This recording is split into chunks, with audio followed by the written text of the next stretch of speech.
चलिए, एक हमारी बड़ी ज़बरदस्त जो है एक भाई ने यहाँ पर हमें एक लाइन दिया है, बोला है कि सर बच्चों को ये ज़रूर कहिए। ठीक है, तो एक बड़ी प्यारी सी लाइन आप लोग को सुनाएँगे मेरे भाई कि उड़ान तो भरनी ही है, चाहे जितनी बार गिरना पड़े। उड़ान तो भरनी ही है मेरे भाई, चाहे जितनी बार भी गिरना पड़े, सपने तो पूरे करने ही हैं, चाहे रातों में नींद कम करना पड़े। ठीक है, तो बहुत ही जबरदस्त लाइन है, खतरनाक है यहाँ पे कि भैया देख लो, जो सपने तुमने देखे हैं वो तो पूरा करना ही है, चाहे कुछ भी हालात हो जाए, कोई भी परिस्थिति आ जाए। और अगर जरूरत पड़े तो अपने नींद के साथ, अपने चैन के साथ, अपने सुख के साथ भी कॉम्प्रोमाइज करना पड़े तो कर लो, क्योंकि ये मौका तुम्हें बार बार नहीं मिलने वाला है। इसलिए लग जाओ मेरे भाई और पढ़ो अच्छे तरीके से, किस दिन किस मैराथन से। ठीक है, समझ में आ गया बात यहाँ पे? ठीक है ना, वो एक लाइन है बड़ी खूबसूरत सी है यहाँ पे कि जिंदगी को आसान बनाइए जनाब। ठीक है, जिंदगी को आसान बनाइए जनाब, कुछ अपने अंदाज में और कुछ नजरअंदाज में। ठीक है, कई सारी चीजें यहाँ पे जो अपने अंदाज से करके आसान बनाई जा सकती हैं, और कई सारी चीजें ऐसी हैं जो नजरअंदाज करके बनाई जा सकती हैं। ठीक है, आप पढ़कर सवालों को आसान बनाइए अपने अंदाज में, और लोगों के तानों को नजरअंदाज करके अपनी जिंदगी को आसान बनाइए। बहुत जरूरी है ये बात यहाँ पे, ध्यान रखिए। जीवन जीने का मेरे भाई सलीका सीख जाएंगे आप उस दिन, जिस दिन आप मेरे इस बात को गहराइयों तक समझ जाएंगे। ठीक है, ये वक्त ऐसा है ना जहां मंथन चल रहा है दोस्त, हर जगह मंथन है, हर जगह उथल पुथल है। कुछ समंदर दिल के अंदर है, कुछ तूफान दिल के अंदर है। ठीक है, वो कहते हैं ना यहाँ पे कि सिर्फ तूफान उस समंदर के लहरों में नहीं है, एक तूफान हमारे दिल में भी है, एक तूफान हमारे सिर में भी, एक तूफान हमारे दिमाग में भी है, जो चल तो रहा है लेकिन फटेगा उस दिन ना भाई, जिस दिन सिलेक्शन आएगा। मुझे पता है यहाँ पर एक एक तैयारी कर रहे बच्चे के अंदर में बहुत कुछ उमड़ रहा है, बहुत कुछ है अंदर भरा पड़ा है।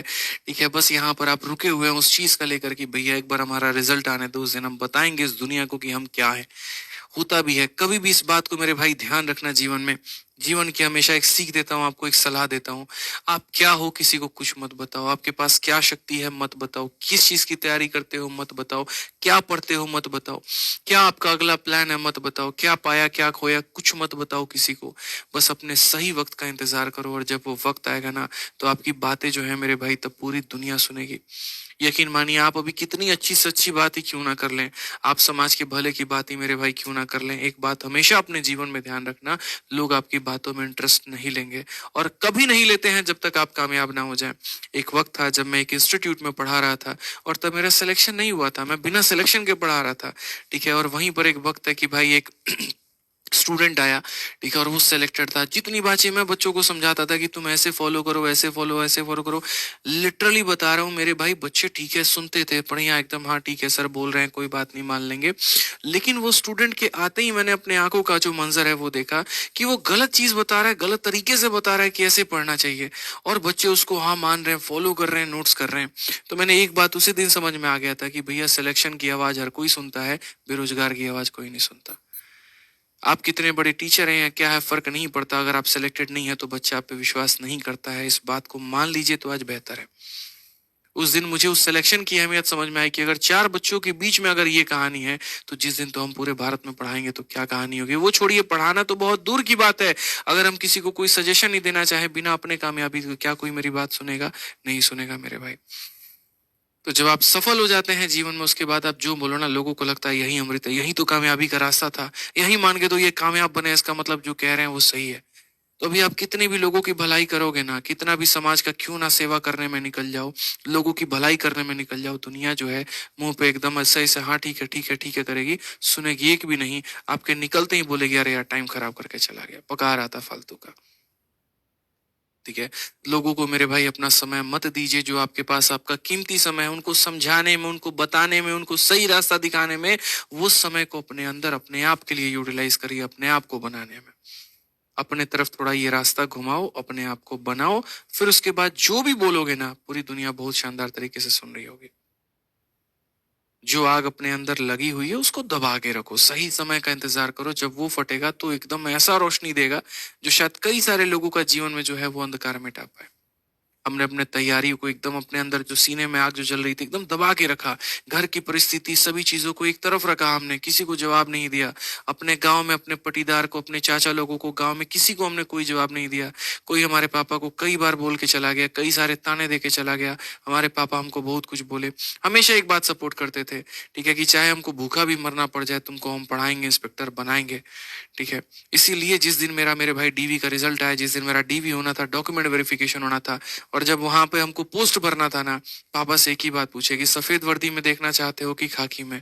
सीजल में सफेद वर्दी प्रिवेंटिव ऑफिसर का होता है और खाकी जो होता है ना, कस्टम्स में जीएसटी का होता है।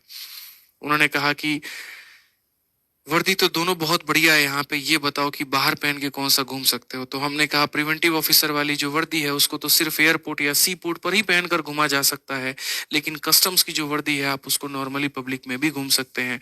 उन्होंने कहा कि लोगों का बहुत जवाब है और बहुत जवाब देना है। किसी दिन, एक दिन तुम उस वर्दी को पहन के घर पे जरूर आना, ठीक है। वो दिन मैं समझूंगा कि मैंने बहुत कुछ कमा लिया मेरे भाई। और उसी दिन हमने ठाना कि नौकरी लेनी होगी या नहीं लेने की बात की बात है। मेरे पिता की इच्छा है कि यहाँ पर कस्टम चूज करना है तो करना है, और हमने वो चूज किया।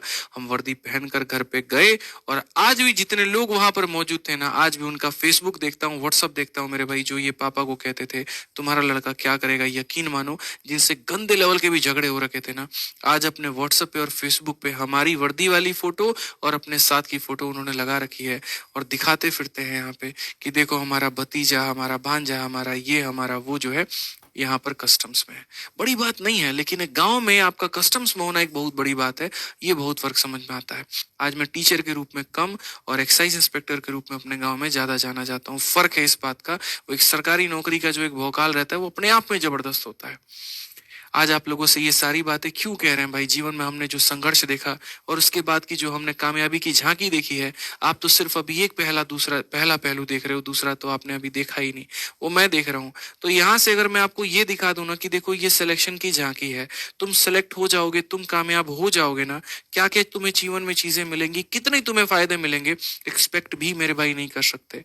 अगर वो मैंने अभी बता दिया ना, तो शायद आज जितनी मेहनत कर रहे हो उसकी दोगुनी, तीन गुनी, चार गुनी करना शुरू कर दोगे। इस बात को ध्यान रखना। तो अपने आप को कमजोर मत समझो। ये वक्त है, इसको भुनाओ अच्छे तरीके से। कोई ऐसी चीज नहीं है जो आप नहीं कर सकते हैं। यार जिस इंसान ने पिछले 6 महीने में यूट्यूब में 1 घंटे से ज्यादा के लेक्चर नहीं लिए मेरे भाई, वो लगातार तरीके से 5 दिनों से 3-3 घंटे के लेक्चर ले रहा है पूरा दिन काम करने के बाद। जब मेरे जैसा इंसान ये काम कर सकता है ना, तो मेरे भाई आप क्यों नहीं कर सकते?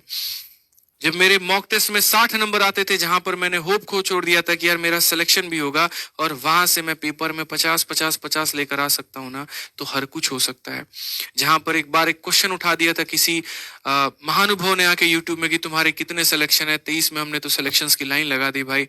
ठीक है, तो जब हम कर सकते हैं ना अपनी मेहनत 2 गुनी, 4 गुनी, 10 गुनी करके, तो आप क्यों नहीं कर सकते हैं? हर कुछ संभव है दोस्त यहाँ पे। आप कोशिश करिए तो सही। हम किसी और का एग्जाम्पल क्यों दें? आज मैंने इंटरव्यू लिया एक लड़के का जो ऑल इंडिया रैंक 13 था, एमटीएस निकाला था उसने, सीजल 4 बार फेल हुआ भाई। जब एक एमटीएस पास स्टूडेंट और सीजल फेल स्टूडेंट सीजल में ऑल इंडिया रैंक 13 ला सकता है ना, तो आप क्यों नहीं कर सकते हैं? हर कुछ हो सकता है यहाँ पर। बस आप अपने आप को पहचानो, वो सबसे बड़ी बात है। आप अपनी ताकत को ही नहीं पहचान रहे। आपको लग रहा है यार मेरी तैयारी कम है, मेरे तो नंबर कम आ रहे, होगा कि नहीं होगा। अरे कुछ नहीं भाई, सबके कम है यार। अपने आप को कम मत आको। बेहतर कर रहे हो, बेहतर करो। शेड्यूल बनाओ, सुबह से शाम तक पढ़ो और बेहतरीन करो अपने आप को। एक इंसान है, आपका भाई है, यहाँ पर आएगा, आपको पढ़ाएगा भी, आपको मोटिवेट भी करेगा मेरे भाई, आपके जीवन के हर पहलू पे आपके साथ रहेगा। बस अपने आप को ठान लो और मेरे भाई आगे बढ़ा लो। मेहनत करते रहो भाई, ठीक है? आ जाओ, चलो